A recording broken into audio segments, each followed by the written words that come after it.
Hello, everyone, and welcome to the cafe. My name is Leaf, if you do not know me already. I'm joined today by one Stray Rogue Hello. and one Pixel Moon. Hello. Hello, Marco. Welcome.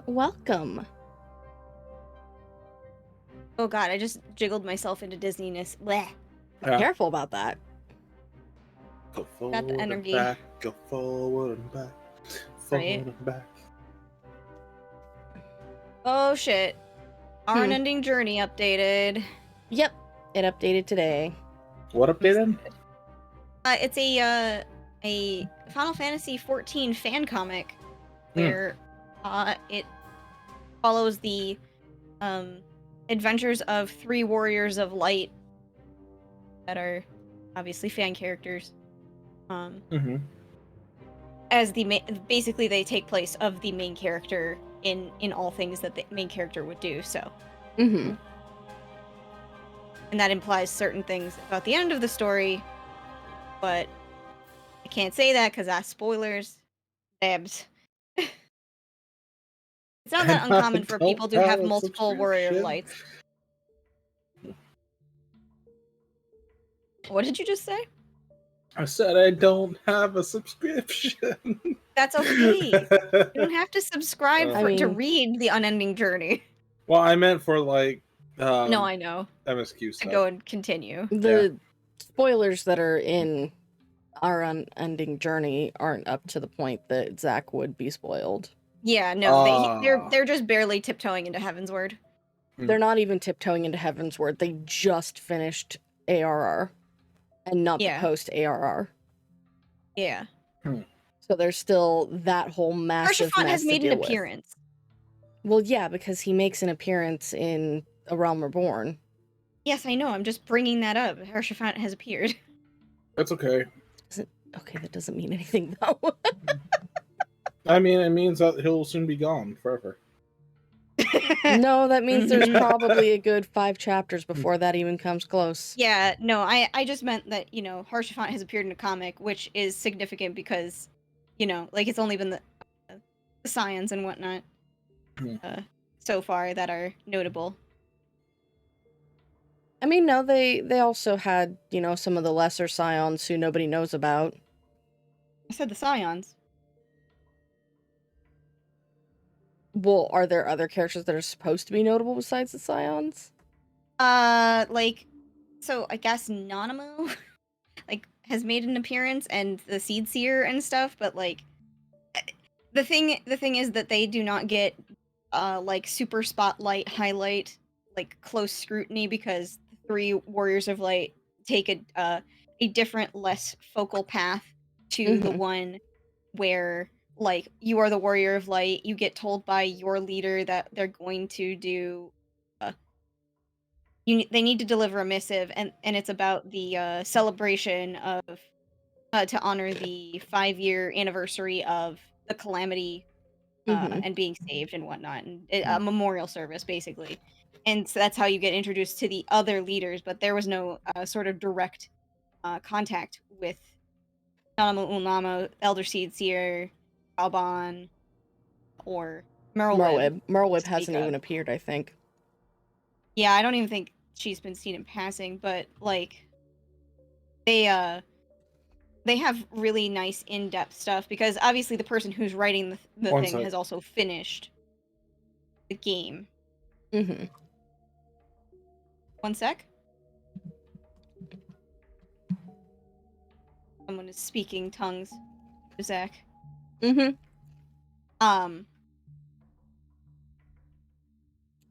yeah, his name is his name Arthur? My brain's fucking... What is his name? Alfred. There we go. Yeah. I was thinking of, old English name with A, and of course Arthur pops first. Alfred is Makote tank, and then who's raised by an Alamegan woman after his parents died. And so, there's that background, Alamegan stuff getting highlighted more focally by virtue of having one of the characters be Alamegan. Actually, 2, technically. I think about it. Are you including the mother? No, I'm including Typhoel.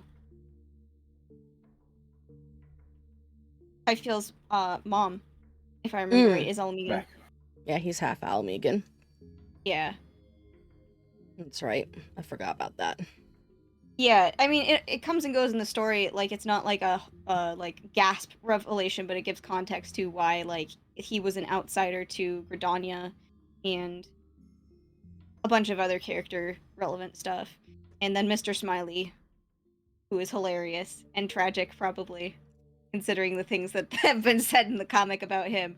In when he's got plot highlighting, he's an Ishgardian elf, specifically. Elizan, not elf. But yeah, it's a fun comic.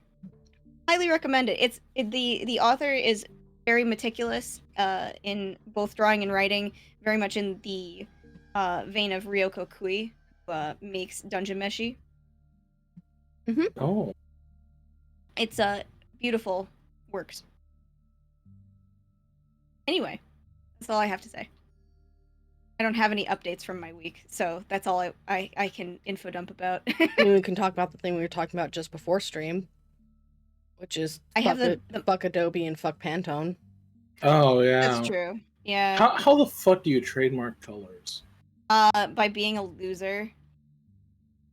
So for those who don't know, the whole story is that Adobe, the disgusting creators of Photoshop and Illustrator and After Effects and Premiere, it's already bad enough that they charge you like $54 to use all of their programs per month. Actually, it's $55. Disgusting. So that's already disgusting enough that per month you're paying over $50 just to use some programs. Now it's even worse because Pantone has gone and said, oh, you guys are using the colors that we have copyrighted and trademarked, and you can't do that without paying us. So now to use those colors, you have to pay an extra $21 a month so that you can use Pantone colors. Because if they are identified within the program, they'll turn them black.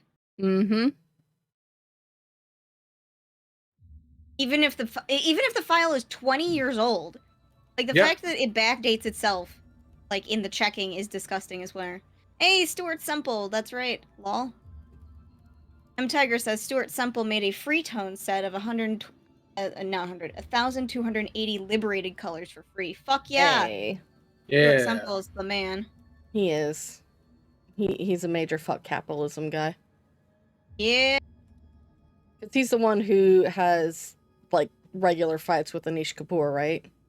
Yes, he's the one who was like, Anish Kapoor has made, the blackest black. I think there's the pinkest pink. And, like, has done a lot art community-wise about those. But also, one of the problems with it is that it's like, what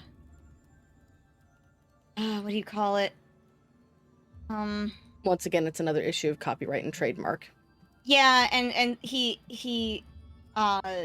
sells them at a pretty high chunk, right? And so Stuart Semple was like, fuck you, I'm gonna make this accessible in terms of like color access. So that's why he made his because that's right. Anish Kapoor made Vanta Black, which is supposed to be the blackest black, but then Stuart Semple said, fuck you, I'm making an even blacker black and selling it for $5. And the only thing here is that Anish Kapoor cannot own these products. That is the only licensing agreement about these things, is that you cannot give them to Anish Kapoor. Yeah. And they cannot be sold to Anish Kapoor.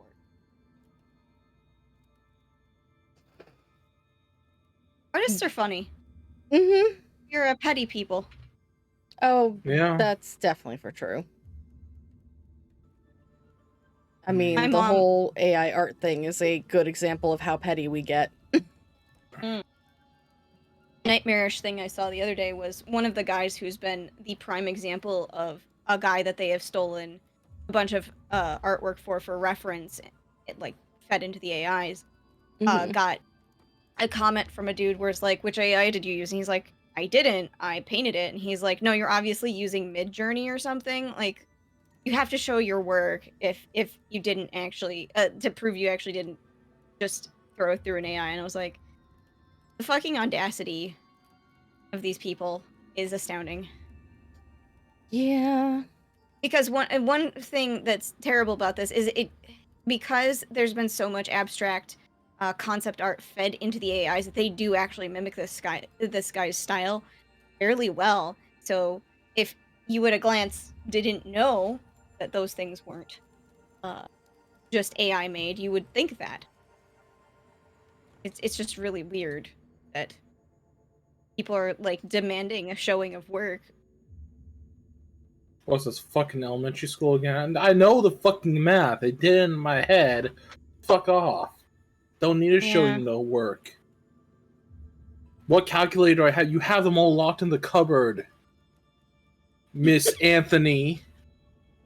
I don't have no calculator to do my fucking work. This is fucking 1990s. I don't have a cell phone. I don't have a calculator. Fuck off. What are we talking about? Rogue is having a fucking PTSD moment about how some teachers would make you show your math because they would believe that you're just guessing. I see. Either you're guessing or you're cheating or using a calculator. Yeah. Oh, excuse me. I didn't even know that phones had calculators until I got a smartphone. Yeah. Yeah, that's something they've kind of always had.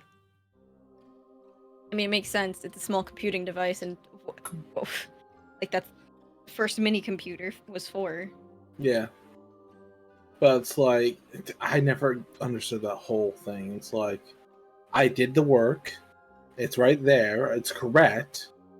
So either I'm a dumbass who got lucky, or I'm actually smart. You can either accept one of those things and just leave it, or you be a bitch about it. And say, show your work. Sorry. Like I said, Rogue went into a PTSD fugue. But yeah, no, like, the problem with people asking stuff like that is like, so, okay, say the person took a work in progress, like, video, right? A start to finish thing. Mm-hmm. It wouldn't matter to those people who are bad faith actors in the first place.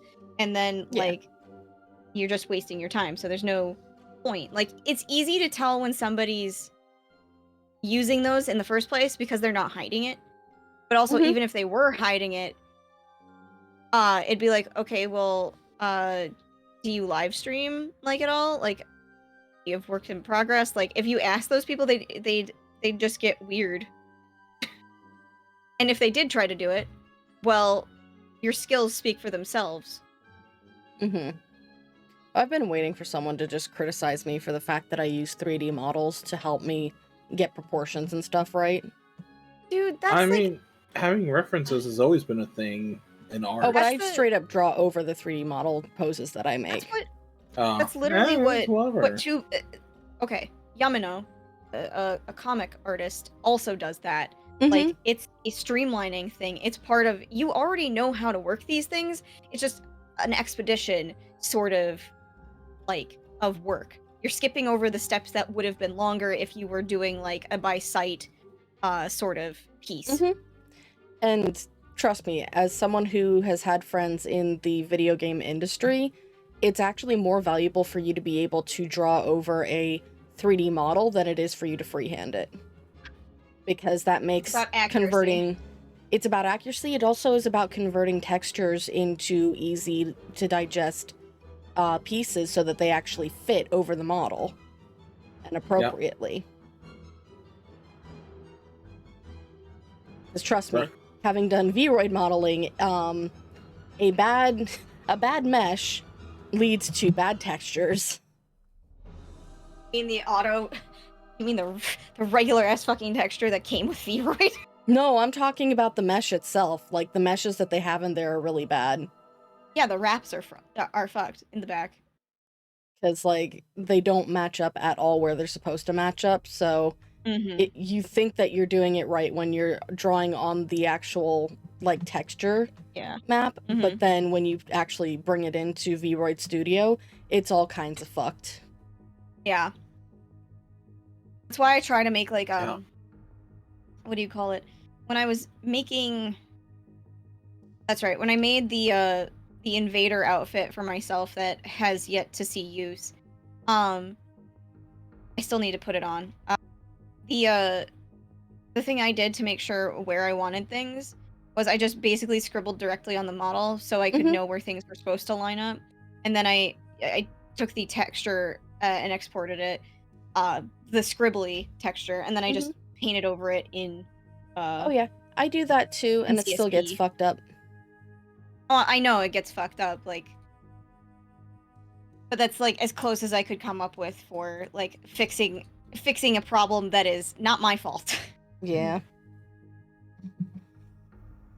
As God knows. That work is frustrating. Yeah.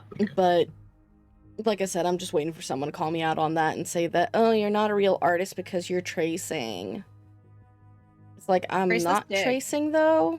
Literally, I'm drawing over a form that I generated in a program that I have. So I made a physical reference to use. Yes, I'm tracing over that, but everything, all the details and everything, that's freeform. Yeah. I just want to bring up one of the methodologies that we learned about in art school stuff is that people would use early projection to do tracing. Tracing of, and it's just to get it like the shape of things down, like it's to expedite the process. It's not because you don't know how to make like perspective or anything. It's like these people are exhibited currently in art museums. It's not like it was just a random doing stuff for themselves. It's not a person who's tracing over obvious Sailor Moon characters and saying it's their own art. Yeah. God. I think you just brought back that's PTSD a whole other kettle for... Well, that's a whole other kettle of fish. It's not PTSD for me, but the fact of the matter is that that art thief almost drove off several Japanese artists off of the internet because of how she would just take anything they produced and immediately trace over it and deny it constantly. And it was a real problem because it was like, Jesus Christ, we're gonna actually lose members of the fandom because of this fucking asshole. And like, because especially the one, she had been doing artwork since the early 2000s, to my knowledge. She had a fan site before any of the social media popped. And like, back then, that was when fan art had to be behind password locked websites in Japan because people would sue fan artists. And like, so that was how dedicated that person had been the entire time. So the fact that some yokel tracer was like, oh, I'm just going to continue doing this no matter what, like, it was atrocious. Like, tracing, I'll say this, bases and whatnot are not a problem so long as your work is cited. I don't, like, that's something that people have used just as a personal sort of thing. They don't usually try to sell stuff that has to do with those. And the Sailor Moon fandom on the whole is very much akin to the Sonic fandom in that it has so many characters that were made by recoloring the main character or other characters because there were like coloring books that were digitized and stuff. So it's like the fan characters that look like regular characters is not the problem. It's that you are taking other pieces of work by other people in the fandom and utilizing them. Like, it's not cool. You're being a dick. And also, they had a problem when their stuff was used by other people. So it was like, do you have holes in your cranium? Like, letting the air through? What's going on? Yeah. People. It just reminds me of the Arcana fandom, where I had to deal with a couple of art thieves quite often. God.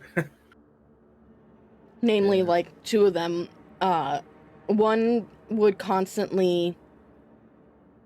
She wouldn't trace over this person's art, but she would, like, take it and Frankenstein it.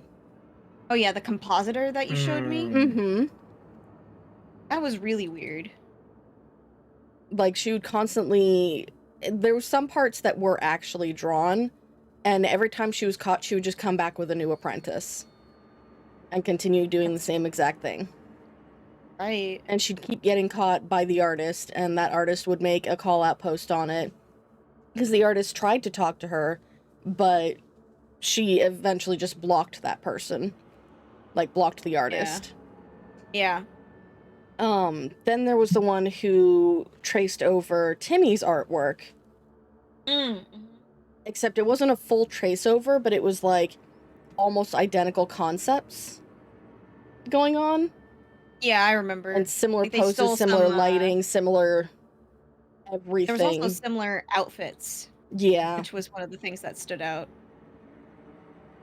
Like, there was just a lot of people who, for some reason, believe that, you know, you should just take other people's artwork and use that as your entire basis for a piece of work.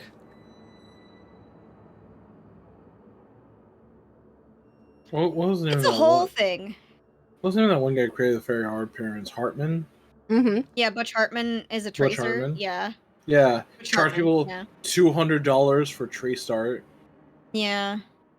Of Ronma 1/2. Yep.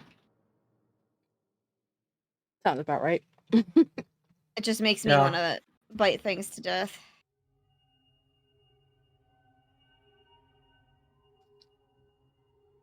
This world is just fucked up. Yep. But it's also wonderful too, so. Dabs. I mean, I think the wonderful parts of this world are the parts without people in it.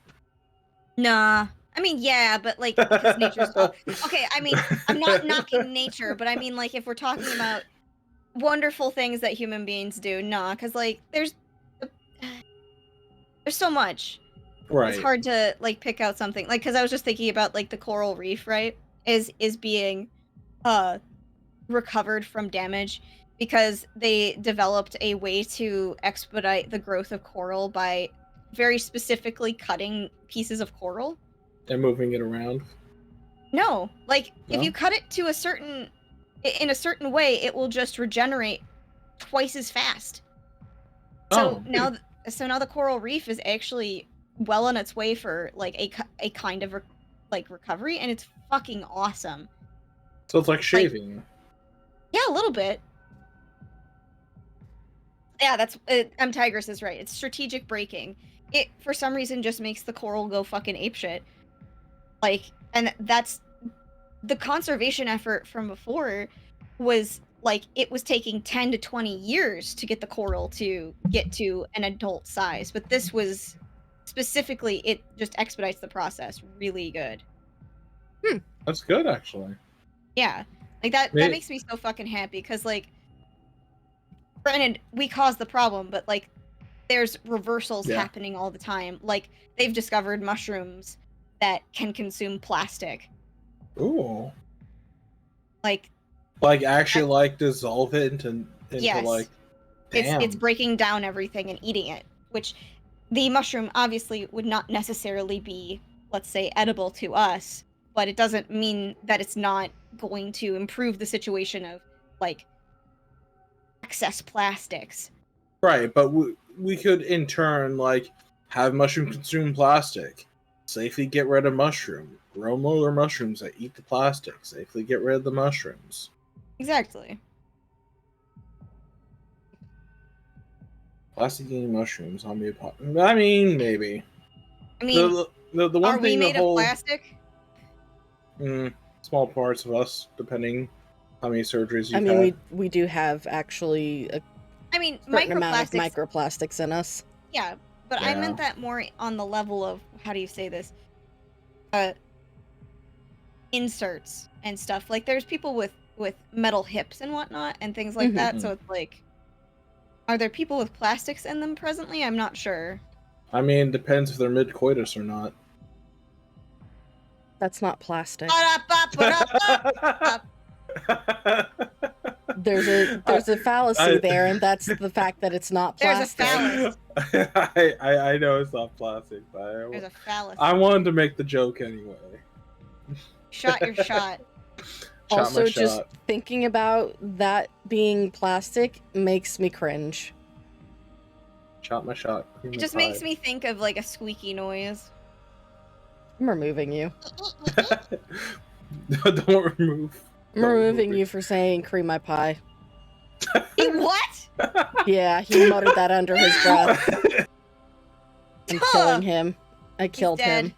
I can't believe he's dead. I can't believe it. See, he's gone. I'm sorry. I can't believe this. That was the worst thing that you could have done. Well, I freaking ever since yesterday, it's been a joke. I mean, it's all I've been making. Because we went to D&D, right? And John Bosco had the snack cream pies. That's a snack? Are they hand pies or something? Yeah, well, they were like peanut butter cream pies. It was like a peanut butter cookie on top of like peanut butter filling on top of a peanut butter cookie. So okay. So it's like sandwich. an ice cream cookie. Okay, yeah. But they were called cream pies. So ever since last night, we've been making jokes. That actually just reminded me of the fact that Walmart replaced my cannolis with cream horns, and I can't remember where I put them. If I even got them at all. Yeah, but that's why that's been a thing. And then go ahead. And yeah, there's the pictures. Those. It's a little Debbie thing. Neat. Yeah, the cream pies. You're banned. I wasn't making it up. You're banished. No. Yeah. My brain is just spinny loading wheel right now because it's trying hard to figure out where I put that item. Because I swear I saw it. I'm going to say you left it upstairs and your roommate ate it. No, it didn't leave it upstairs. It never went upstairs. I'm trying to remember if it even came out of the trunk of my car. No, it says no. No. No. Say no to that? Because it's too seasonal. Well, no, there's other reasons for the pumpkin flavored cream pies. Oh, right, that thing Marco told us about. Yeah. Anyway, going back to going to what M Tigress said, so we can change topics. We need to find an algae that produces oil. Isn't there like a fuel that can be made from algae, though? I mean, you could, let's say, make ethanol out of algae. The thing that's more important about algae is that it is one of the top creators of oxygen on our planet. So I think it would just be a good idea to have more algae production. But oil should probably be dropped just because emissions still are not really great for our atmosphere overall, and like the what do you call it? The air quality already suffers in certain spots. Right. But we still need oils though for lubricants. So like interesting thing. There was a place that was hiring that I can't remember the name right now, but they're trying to make vegetable oils not be a thing anymore and to synthesize a animal oil by itself, like animal fats. Why not vegetable oil? Is it because it's because vegetable oil apparently takes so much to produce, it's actually more harmful. Oh. Like generalized vegetable oils. Whereas we're already canola, killing animals, so might as well use the oil fat off them. Well, even then, they're talking about like creating it like, like petri dish style. Ah, gotcha. Synthetic oil, like in terms of, I think, automotive, is different than like the vegetable oils that we're talking about. That they're like, because it has to do with also the hydrogenation process of a lot of things. I can't remember the thing. This is like the time I ran across the fact that there are literally milking robots that you can get a job driving on the internet. Wait, you can get a job. Wait, we've had this conversation. Yes. But every time I think about it, I'm like, do I live in a shitty sci-fi novel? Like, it feels kind of cool, but kind of stupid. God, that just made me think of the book The Giver. I've never read the book The Giver. I was made to read Great Expectations instead. Well, in The Giver, it's like it's kind of post-apocalyptic. It's kind of that part where it's like the world went to shit and then they rebuilt, but they rebuilt it in a way to where everything is controlled. And so in the world of The Giver, no one sees colors. No one has like the free thought ideologies of like violence or creativity or anything that we have today. And everything is controlled. The only exception to this is one person called what was it? He's called the Giver. I think they go from receiver to knower to giver, something like that. But anyway, they retain all the knowledge of the actual like world beforehand, and it's the story of this kid who basically learns all this stuff, finds out that the area they're in is being controlled by basically an emotional force field, and to release all the stuff back to people, he has to go past that force field to give it back to everyone, to give them a sense of humanity again. Because like people couldn't have their own babies, they had designated birthing mothers, and they would make the babies, and if the baby was an acceptable birth, acceptable weight, yada yada, good baby, was given to a family. They just get rid of the ones that were suboptimal, so there was eugenics to it.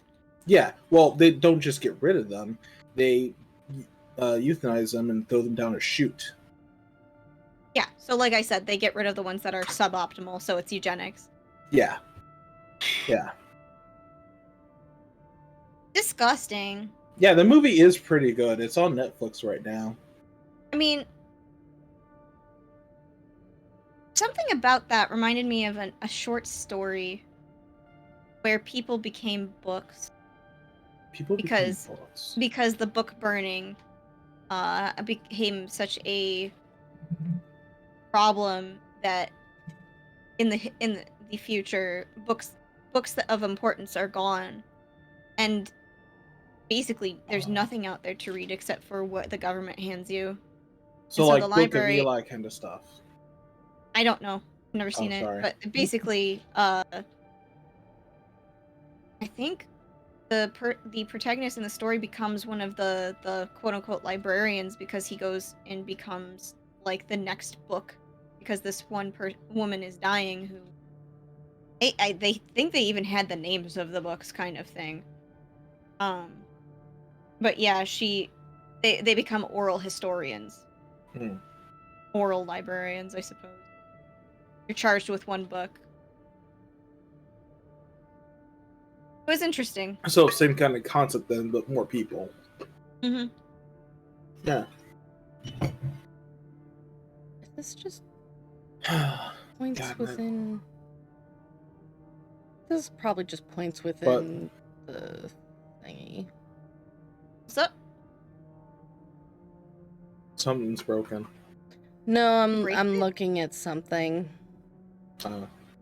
Well, the reason why I mentioned Book of Eli, we were mentioning that, is because Book of Eli is about, well, it's another post-apocalyptic, but basic plot synopsis is this guy is trying to take the last known Bible to a data archive on what's that prison on an island in California or somewhere? Oh god, I don't know. But anyway, he's trying to take it there because that's where they're preserving the knowledge of books and stuff. And he reads it every day. But Alcatraz? Alcatraz. I thought that was in New York. Why did I think that was in New York? I don't know. Anyway. But anyway, yeah. In the end of the movie, he loses the book, but he retained all the knowledge because he read it every day. So he just became the book, and had it written down and made a new first copy of it, first edition.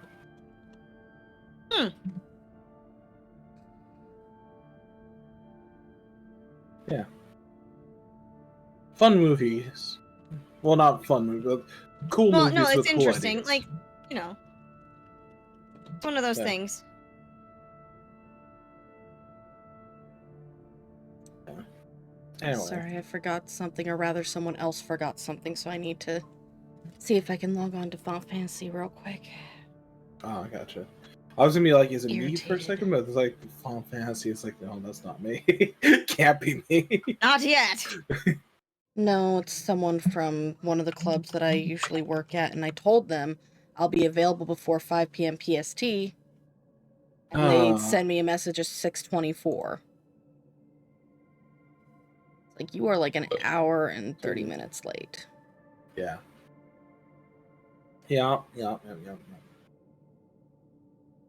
What's another good movie?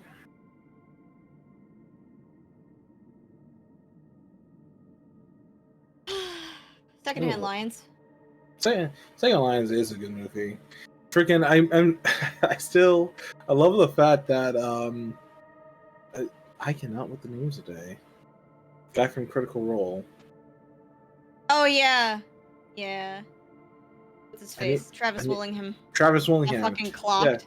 Yeah, he got fucking punched in the nose, IRL for real.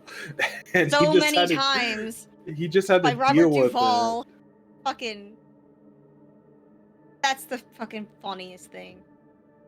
I feel so bad for him that this old man's just clocking him and he could not fight back. Yeah.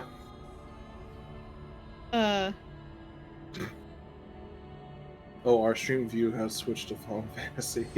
Yeah, I'm closing it out. Love Final Fantasy. Yeah. But yeah, Secondhand Lion was so good. Besides Travis Willingham getting punched in the face. I mean, I think in spite of his injuries, good movie. Yeah. Also, I'm sure a memorable thing for him, getting clocked in the face, since he told that story and looked still rightfully angry about it. I mean, weren't you be angry if you got paid for a non-harmful acting part? Yeah. And you got punched in the face and you're just told to deal with it? Yeah. I'd be Granted, Travis Willingham is built like a fucking brick house, like a tank. Yeah. But he big boy. Eyes emoji. Yeah. His wife lucky. Yeah. Also, he's lucky because his wife cute. Eyes emoji. Yeah. Eyes emoji is the wife. Wife, very, very good voice. Oh yeah. When I found out who she was, I was like, oh my god, it's Toru Honda! Okay. That's where I first heard her in like a lead. Yeah, and then I found out they were in like they're in a bunch of animes that I've watched, and I was like, I had no idea. Like he was in a bunch of like 90s animes. Right. I think they were both not only in I think it was Dragon Ball, but they were both in Detective Conan. I mean, like, were they mainstay voices? No, I think they were just side characters, but still, it's on my. Hold the fucking phone! What are you talking about? I would not fuck Knuckles the Echidna. What's wrong with you? Travis Willingham was never Knuckles. No, I think he was Knuckles on the Sonic Boom. No, wait, no, he's not. But no, I have no interest in furries. Sorry. I need to look this up now. Okay, well, if he was, doesn't matter. I'm not going to fuck Knuckles the Echidna. I would look I would look respectively, respectfully at Travis Willingham. Yeah, he was Knuckles the Echidna in Sonic Boom and Sonic Forces. Okay, so I wasn't nuts. Knuckles, that's prison. Only if you let it be. Just because I'm a meathead doesn't mean I'm not a feminist. So fucking funny. That show is very good. He's been Knuckles for like the last 12 years. Really? In various different things. I didn't know that he was like the default. Well, he was first Knuckles in, according to IMDb, Sonic Freeriders. Then Sonic Colors. That one with the snowboards or whatever, snowboard things. I don't know what you call those. Hoverboards. They're hoverboards. Yeah, there you go. Yeah, where they introduce like Wave and them, the bird thieves. Yeah. We were talking about that in the Sailor Moon server actually the other day. Because one of the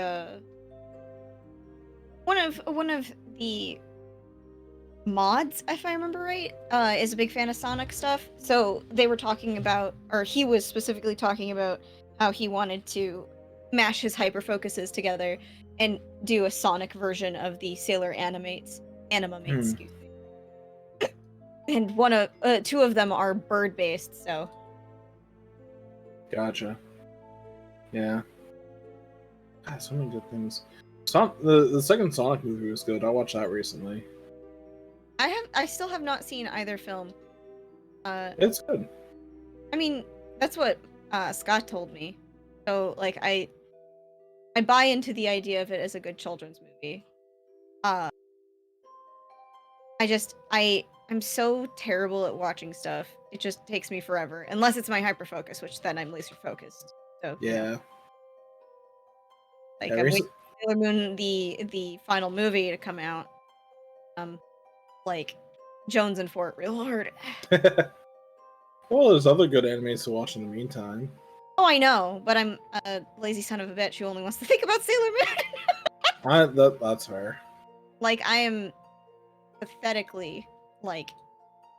What did I put in my about on another Sailor Moon server I joined, that was actually by the person we were talking about Sonic.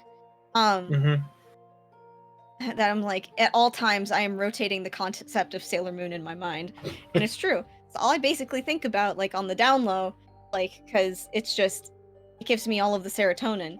It's kind of like how sometimes I'll think about ElfQuest. ElfQuest is nothing but good vibes when I think about it, so it's just like I'm rotating one of the elves in my brain like he's in a microwave. I'll be right back. He's not melting though. Okay.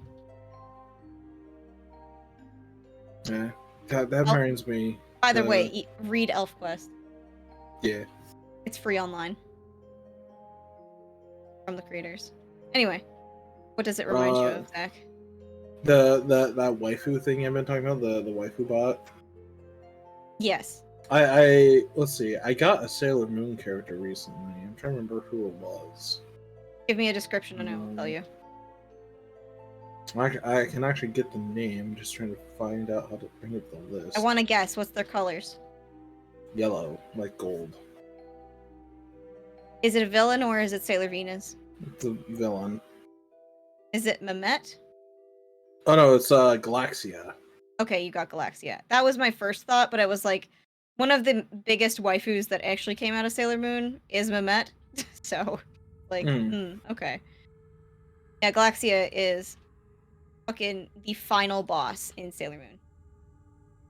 Yeah. Technically. I had them on the list and it's like, yeah, there's no one else. So I was just like, yeah, I'll take Sailor Galaxia. She's literally second only to Sailor Moon in power. She's very cool. Very pog. And depending on the iteration of media, either a hero or a villain.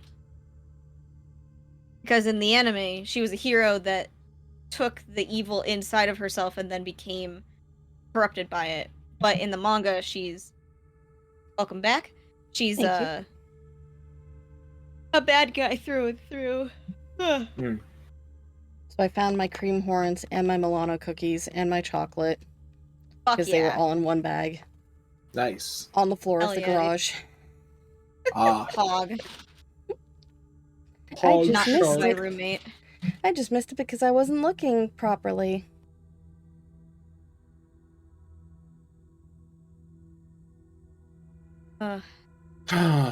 Anyway,